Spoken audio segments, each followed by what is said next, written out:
DreamHack is already coming up this weekend. I believe it's in Sweden during Thanksgiving weekend, so probably one of many big reasons why I'm personally not going, aside from the fact that I need to build up vacation days, that it's in Europe, and that it's also during Thanksgiving. Regardless, there's a lot of people going, and it's a really exciting event. I hope the DreamHack series really just continues with Smash and supporting Smash in general. Four of the six big six members are going to be there, so Armada, Leffen, Mango, Hungrybox. PPMD dropped out for personal reasons. King couldn't go for whatever reason.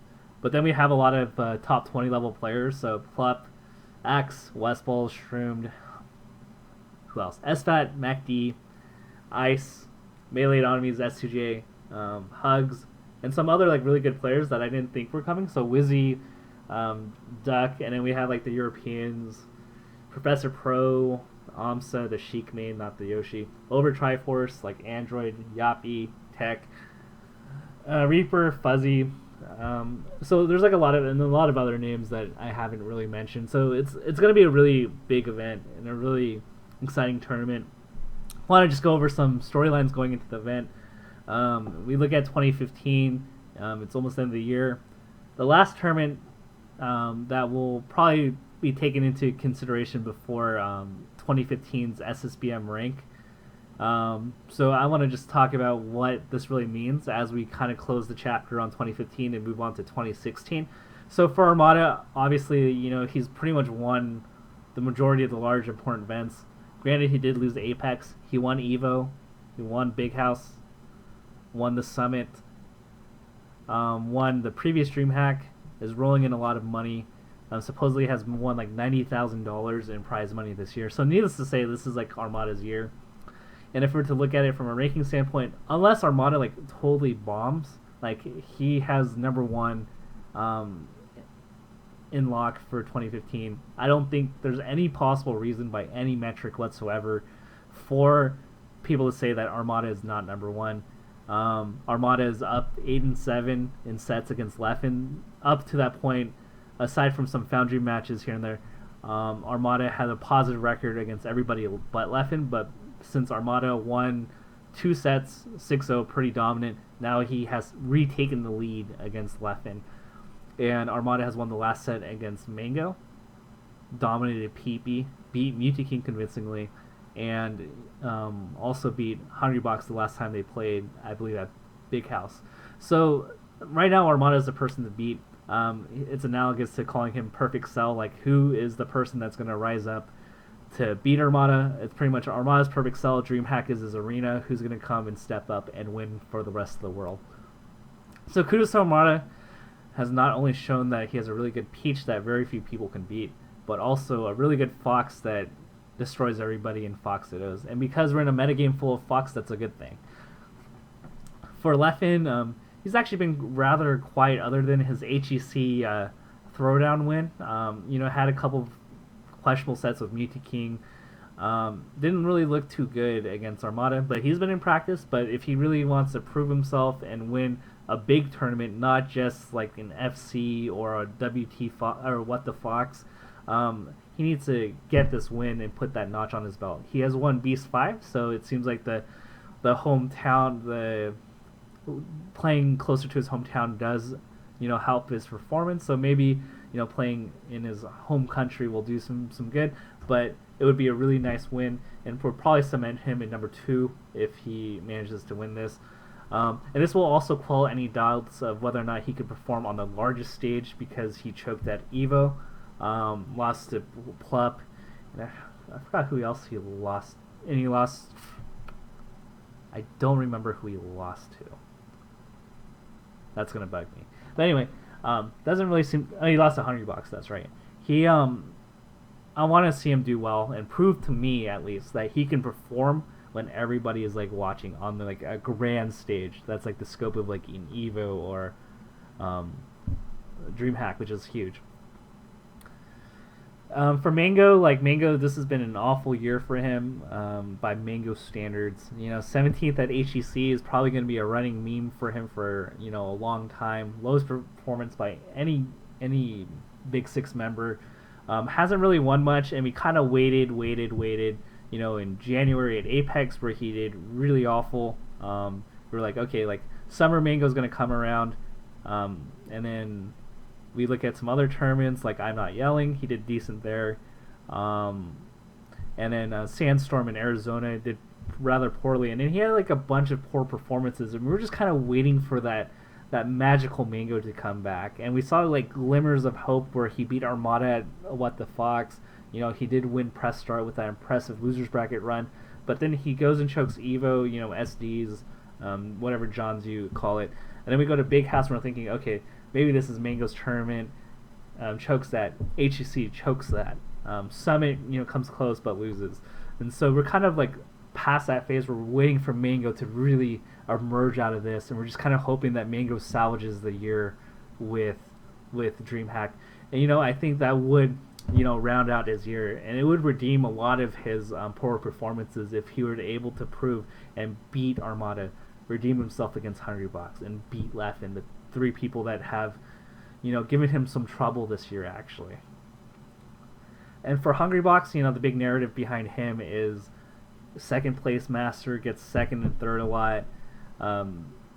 Has won some, you know, events this year. I believe he won Paragon and maybe another one. I my memory fades me. But overall, you know, he gets close, doesn't win.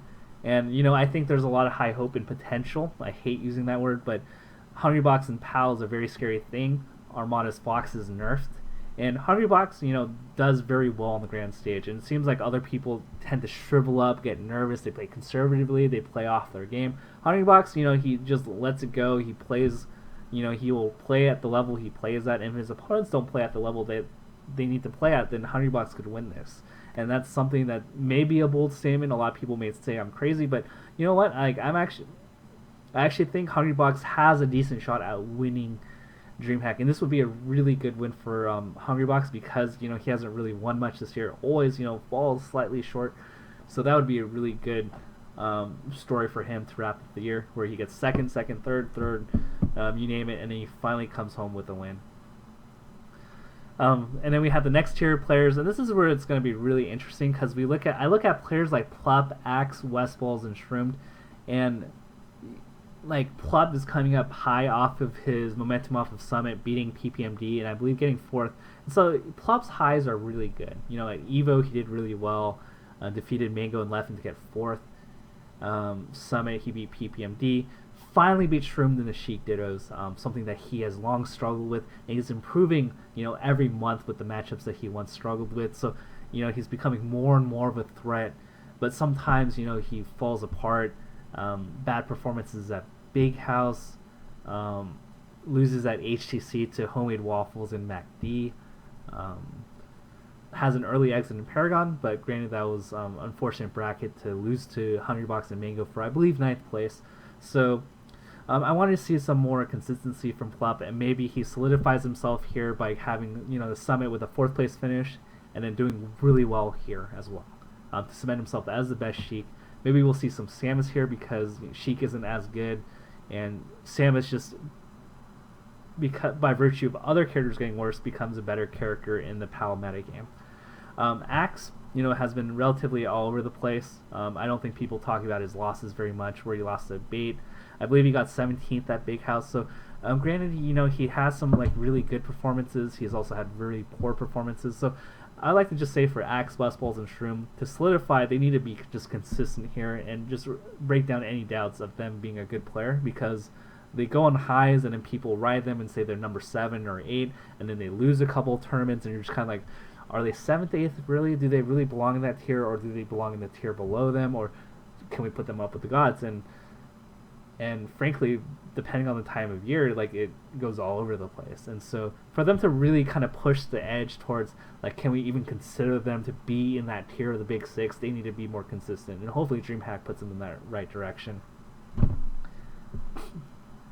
And then we have the tier below him, the tier of players I would say that are below the players I mentioned. So the players like SFAT, SUJ, Hugs, Wizrobe, I guess we can toss some people like Omsa there. Tech is a really underrated player. Duck. And a lot of these players actually that I've listed don't have sponsors. SFAT and Hugs in particular. SCJ is sponsored by Melee Army, but we're hoping that he gets a bigger sponsor. So for them to put out a name for themselves by doing really well would go a long way to getting not only just like a okay sponsor, because I know a lot of them have been approached by teams, but to get like a Team Lakewood or a Cloud9 level sponsor, they really need to perform well here to get what they want. Who else is there? I always forgot Ice. Ice is another player that I think wants to really prove himself here. Lost to Iori and Drug Fox in an unfortunate bracket, but Ice seems to still have issues with characters that are a little bit more uncommon. Oh no, sorry. Ice did not lose to Iori. That was over Triforce, but it seems like Ice has some certain weaknesses and some holes that are being exposed in his overall game. So hopefully, he redeems himself here. Same with Over Triforce, who's had like some questionable losses as well to unfamiliar characters. So I'm really hoping for them to do really well, because they are really good players, but sometimes the brackets don't really pour out their way. I know I'm Johnny. But overall, when I look at this, it's a really high caliber lineup. I'm really excited to see the matches. Most likely I'm going to have to watch these over on YouTube, because I'll most likely be driving when the tournament's happening. But I really expect to see a lot of awesome matches. I expect a lot of the Europeans to actually make random upsets over players. We can't discount the fact that players like Shroomed and Plup will be playing on PAL, and the Foxes may not be used to also the recoveries like SFAT, and even just edgeguarding Foxes will be a whole different experience for a lot of them. So hopefully they adjust, but I think the Europeans will come in full force, and I wouldn't be surprised if I saw a lot of upsets for Europe to go crazy over Twitter. I think we'll see quite a few names, get put on notice for doing well.